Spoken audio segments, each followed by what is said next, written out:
I have a confession to make. I have never liked Tom Holland's Spider-Man. I have never liked him as Spider-Man. The idea that all it takes to qualify as the best Spider-Man ever is having a baby face just doesn't work for me. And now they want us to accept the guy who they've been championing as being the best Spider-Man ever because of his baby face as Nathan Drake. Don't even get me started on that. I don't really think he's necessarily a bad actor, but if there was any Spider-Man film series that had worse writing than the Andrew Garfield Amazing Spider-Man movies, it's been Tom Holland's movies. In my mind, the problem is his character has more in common with Deku from My Hero Academia than he does with Peter Parker from the classic Spider-Man comic books. And it doesn't help that he's being put up against two of the best superhero movies of all time in my mind. So I had no expectations going into this movie. None whatsoever. But I saw it last night on a discount movie ticket because, of all people, the Critical Drinker recommended it. And, well, going in with no expectations into a packed movie theater where I had to wait an hour and a half for a showing that had a seat available, I have to say, this may be the best one that they've done since the Raimi trilogy. And it actually, in its own way, redeems Andrew Garfield.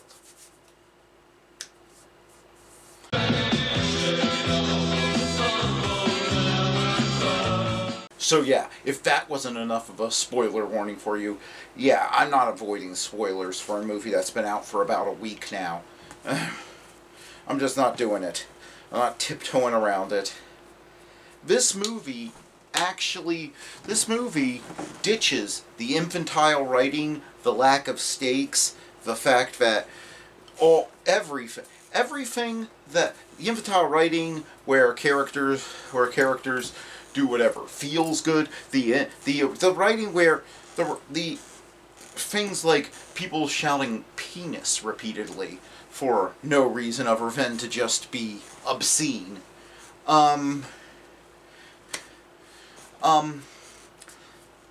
Things like Peter Parker getting everything handed to him on a silver platter and just being told he's the best because, well, you are the best.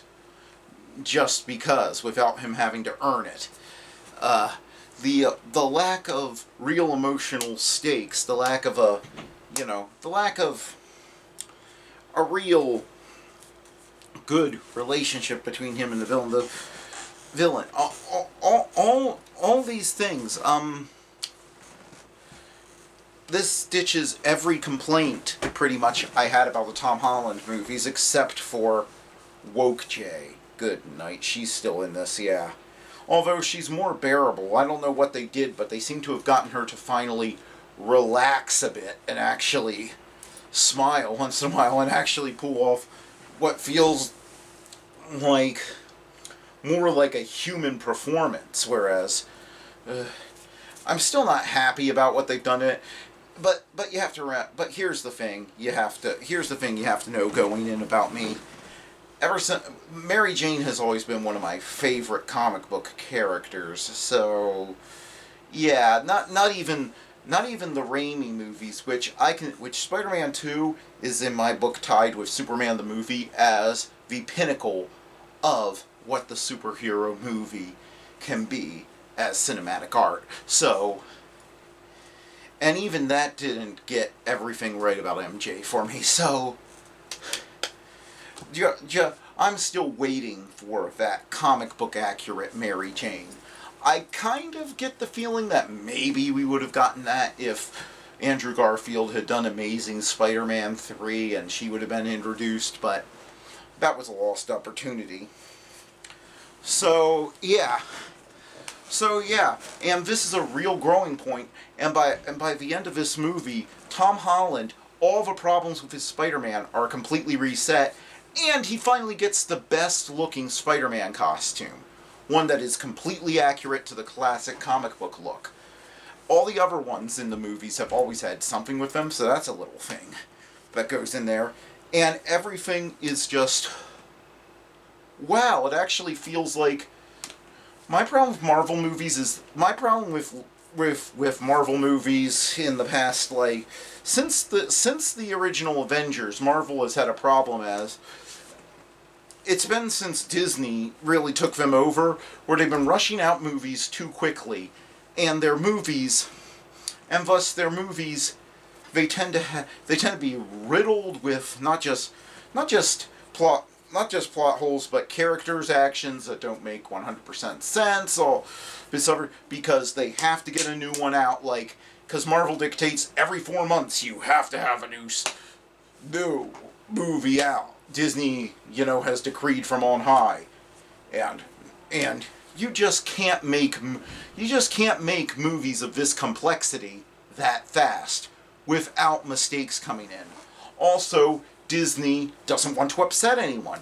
So they're like, well, if something tragic happens, always undercut it with a joke so that we don't have parents complain that we upset their kids. We don't want a repeat of what happened to Warner Brothers with Batman Returns, where they challenged the viewers with where they challenged the viewers with dark gothic storytelling and some morally ambiguous characters. We acting like morally ambiguous characters. We can't have any of that. So if Thor's home planet blows up, instead of having him obviously affected by it, like say Leia in the first Star Wars movie, just have somebody make a joke and play goofy music after the joke. This movie doesn't get that. If anything, it feels like a lost Sam Raimi Spider-Man movie. Spider-Man is actually having to deal with the consequences of his actions. Those consequences, and they not only affect him, they affect those around him, and there is no easy way out. Everything in this movie is caused by him looking for the easy way out, and that feels kind of true to this Spider-Man's character, since he was pretty much handed everything by Tony Stark. He expects things to sort of go easy. He has a nice apartment, an aunt who only seems to have to do volunteer work, but she seems to be well enough off. Tony Stark helps him with everything, and it just... so, yeah, it feels kind of right that he would look for an easy solution, and that hurts everyone around him, and he ends up losing so much, and yet they build up his character, and this is the first time I've liked Tom Holland's Spider-Man. He actually has to grow, and he actually grows, and he actually has to take personal responsibility, and he has to say, no, I'm not taking the easy way out anymore, because look what happened when I first tried it. That went horribly, so I'm taking responsibility for my actions, and the whole movie is just that. And let me tell you something. The two previous Spider-Men, they're not just last-minute cameos. This isn't a Ghostbusters Afterlife situation where they just show up at the end to give a hand. No, their characters are actually developed.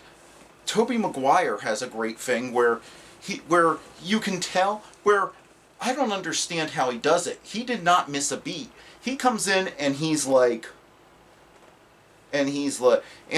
feels like the events of the first 3 movies happened, but he actually plays it as though they were formative events in his life, but he actually plays it as though that was like 15 years ago. So he's had a huge amount of experience since then. They don't say what his experiences are since then, but he plays it as though somebody, and he doesn't do that dark dark, brooding thing that every actor does is their easy go-to of when their character ages. They just...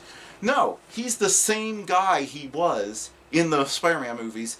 He just has more self-confidence, and basically, I picture him either working in a crime lab somewhere, or he's a science professor at some college. He seems to have an air of authority where he's used to people working under him at this point. So I think whatever he's doing in the universe, whatever the Tobey Maguire Spider-Man is doing, it involves other people working for him. He's not being bossed around by Jameson. He really seems to be a mature man in his 40s who has a decent career and who is used to taking charge. So he sort of takes on an elder statesman sort of role within this fun triumvirate where everybody seems to be having fun, and here's what I think is, if they're really serious about giving Tom Holland a bit of a break and trying out other men from Spider characters from the Spider-Verse so that Tom Holland doesn't have to do a new movie every 2 years for them to get a new Spider-Man movie every 2 years, I say get Kirsten Dunst back and do Spider-Girl. Because I tell you, when Tobey Maguire walked in there and the way he started performing, I was like, yeah, I could see him as the middle-aged Peter Parker of the Spider-Girl series, who is trying to train his daughter Mayday, and he and Kirsten Dunst are now of a perfect age to play those characters. So I say, get a Spider-Girl movie going. You want a female Spider character that I'll go to see a movie of? If you do Spider-Girl, you can get the added bonus of drawing in old Spider-Man fans by saying, hey, see Kirsten Dunst and Tobey Maguire together again, And and I guarantee you, everyone of my generation would show up for that movie. But the show is really stolen. The show is really stolen by Andrew Garfield, who I kind of like his movies better now. I do. I didn't like them at the time, but now that he's been given a complete character arc, they actually use this movie to finish his character arc, and it's brilliant, and it doesn't overshadow what's going on. It perfectly plays into the themes of the rest of the movie, and I can't believe that they managed to pull this off, but it plays into the themes of the rest of the movie, and everything, and it's just brilliant how they finish his character arc. And now with a finished character arc, I wouldn't say his movies were good, but I can stand his movies now, and I now see what people were talking about when they said Andrew Garfield was a massive missed opportunity, and I couldn't agree more. Andrew Garfield, he is the Timothy Dalton of Spider-Man.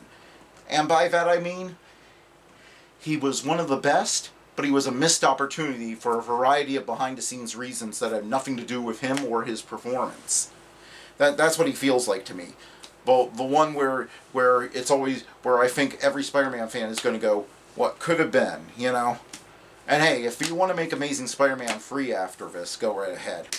But yeah, But here's what amazed me the most, is they took one of my most hated storylines, One More Day, and this is basically them saying, no, not one of my most hated, the most hated.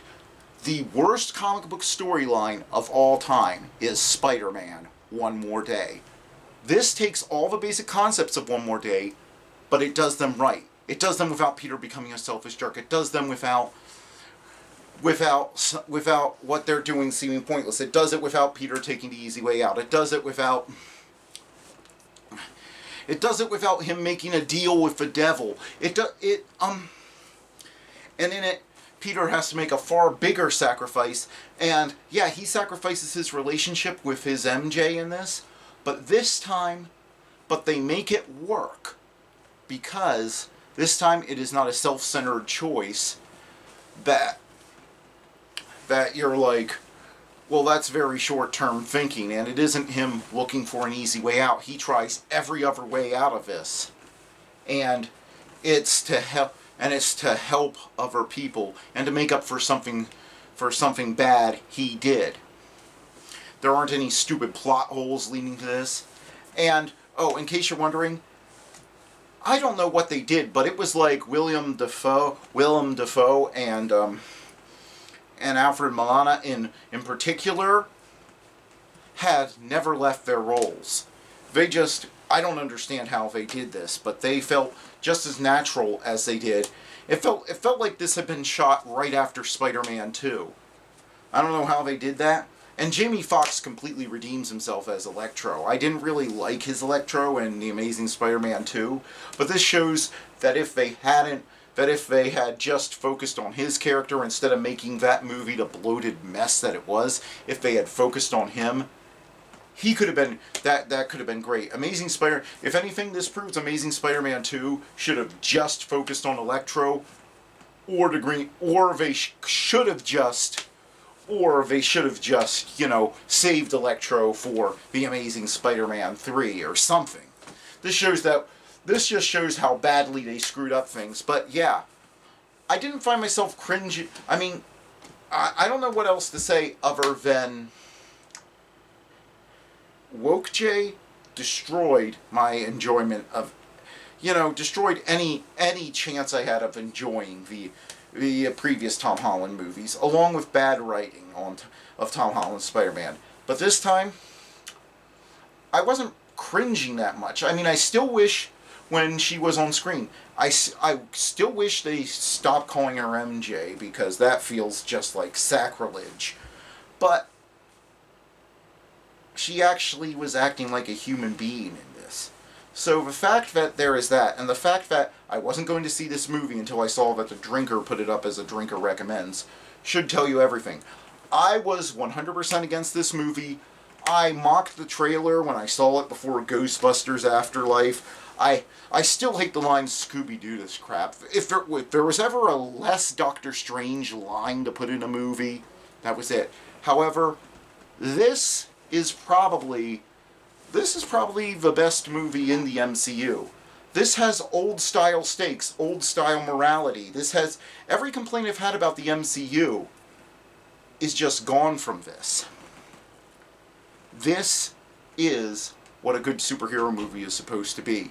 And it really deserves the success that's coming its way. And if you haven't seen it, you'll have to order tickets online, because if you try to show up at the theater, even for what is normally a dead screening time on a dead day like I did, you'll find it sold out. But it's worth it. I saw it in a crowded theater, there wasn't a single seat free, and boy, hearing everybody cheer and just having that communal experience, I have forgotten how fun movies could be. I don't think I've had this much fun at a movie.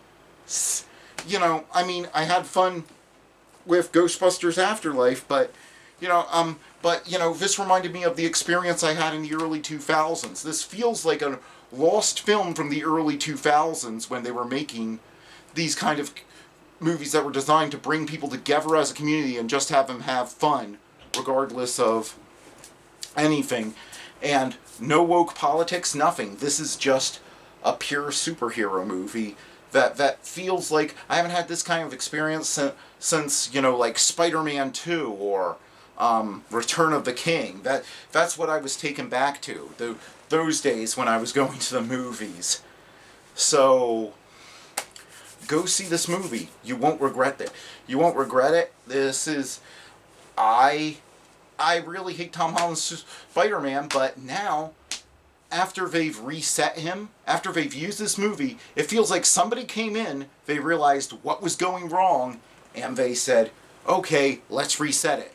They've reset it, and now, if they do another movie with Tom Holland, I'm there. Or if they do The Amazing Spider-Man 3, I'm there. Or if they do Spider-Girl, I'm there. I would really be there for Spider-Girl. Please, Sony. Consider this, and think about it. It would fit in with modern politics. But don't make her a preachy cringe character. As long as you don't make her a preachy cringe character, you'll get a hit, and you'll score points modern Hollywood brownie points. So consider that. Consider doing a Spider-Girl movie with bringing back Tobey Maguire and Kirsten Dunst as Peter Parker and Mary Jane as an older married couple who have moved on from the events from when we last saw them in Spider-Man 3. But yeah, this is a truly great superhero movie. And I haven't said that. I mean, I'm the guy who didn't like Endgame, so consider that. Alright? Well, sorry for this long rambling review, but that's a bit, but this is as clear as my faults are at the moment. So, Merry Christmas.